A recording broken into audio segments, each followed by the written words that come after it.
Eu quero cumprimentar a todos os ouvintes da Palavra de Deus com a paz do Senhor Jesus. Agora me encontro neste momento lendo o livro de Apocalipse, capítulo 2, versículo 8 ao 11. E ao anjo da igreja que está em Esmirna escreve: isso diz o primeiro e o último, que foi morto e reviveu. Eu sei as tuas obras e tribulações e pobreza, mas tu és rico.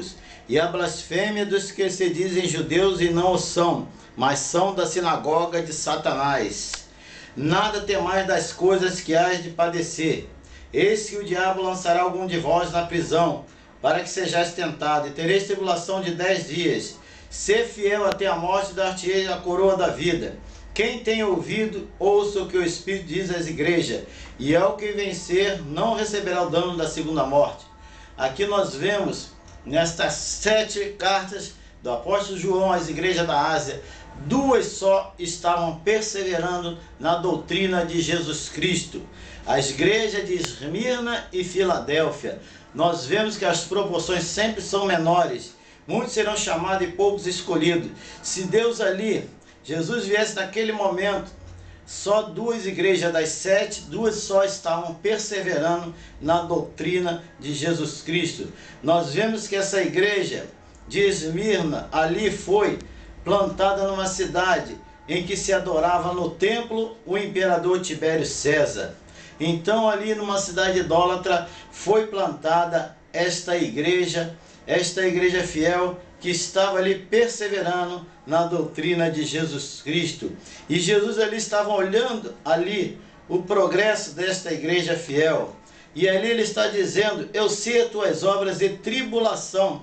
Nós vemos que uma igreja fiel, um crente fiel que passa por tribulações, ele tem que ficar sempre pensando, lendo, meditando na palavra de Deus.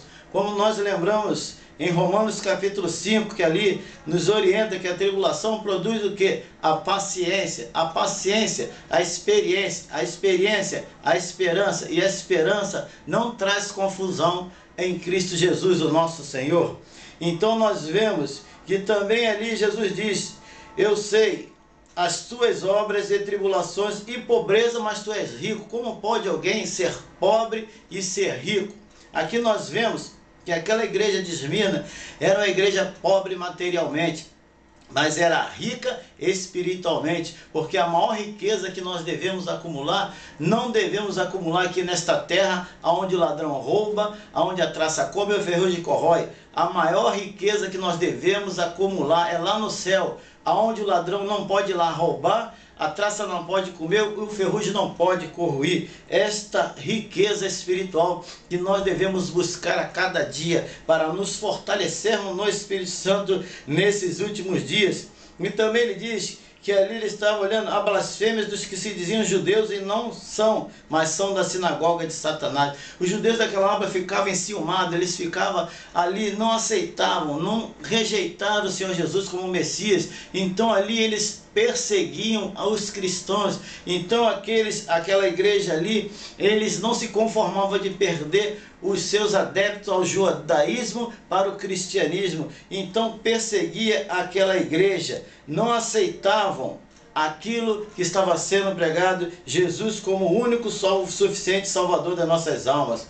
Mas ali também Jesus diz: não tema das coisas que has de padecer, eis que o diabo lançará alguns de vós na prisão, para que sejais tentado, e tereis tribulação de 10 dias. Ser fiel até a morte, dar-te-ei a coroa da vida. Como pode alguém que estava perseverando, uma igreja perseverante, uma igreja que na época estava firme na doutrina de Jesus Cristo, igreja fiel, e Jesus ali, o próprio Senhor Jesus, mandando uma carta dizendo que eles teriam uma tribulação de 10 dias, né? Então nós podemos ver que esta igreja ali foi avisada desta tribulação, porque nós temos que passar por todas essas coisas, né? Porque quem quer viver piamente em Cristo padecerá perseguições. Então aquela igreja ali, quantos que hoje não querem passar por tribulações?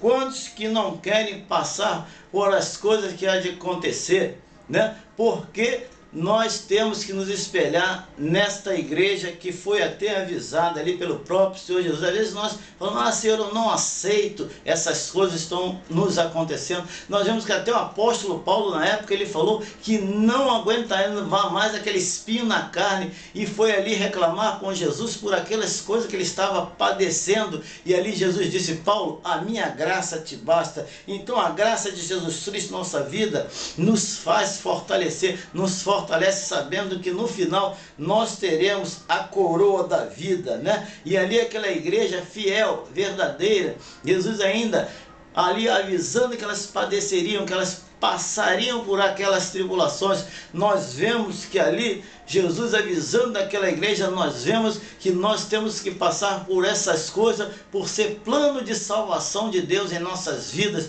Nós não podemos reclamar, nós não podemos dizer que não aceitamos, nós temos que confiar naquele Deus que nós servimos e seguirmos em frente para que nós tenhamos a coroa da vida e não recebamos o dano da segunda morte, que é a morte espiritual. Que Deus fale mais alto em nossos corações, que nós nos espelhemos nessa igreja como Esmirna e Filadélfia, que nós consigamos e ficar até o final perseverando na sã doutrina de Jesus Cristo, saindo de todas essas heresias, de todas essas coisas dos últimos dias, esse evangelho light, esse evangelho que traz só coisas boas, esse evangelho que faz nós pensarmos que se estivermos sem dinheiro, se tivermos passamos tribulações, estamos em pecado. Não é assim que a palavra diz. Nós temos que seguir a Jesus Cristo, deixar esse rumo, esse caminho que nós seguimos, aceitamos aquilo que Deus tem preparado para nós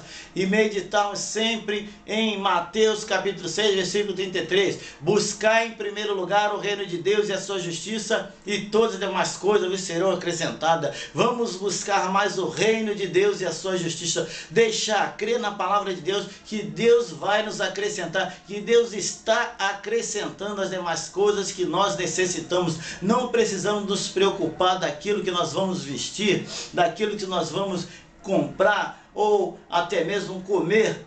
Crer em Deus, buscar mais o seu reino e a sua justiça e deixar, porque Ele é fiel e verdadeiro, a sua palavra é fiel, digna de toda a nossa aceitação. Esta palavra, esta profeta nunca me enganou, tem 66 livros e tudo que eu precisei, eu sempre consultei esta profeta que está aqui nas minhas mãos, que é a palavra de Deus, esse verdadeiro manual que nos levará para o céu. Fique com esta palavra e que Deus abençoe a todos nós, que fujamos das heresias desses últimos dias e prossigamos na fé em Jesus Cristo, o nosso Salvador. Amém, Jesus.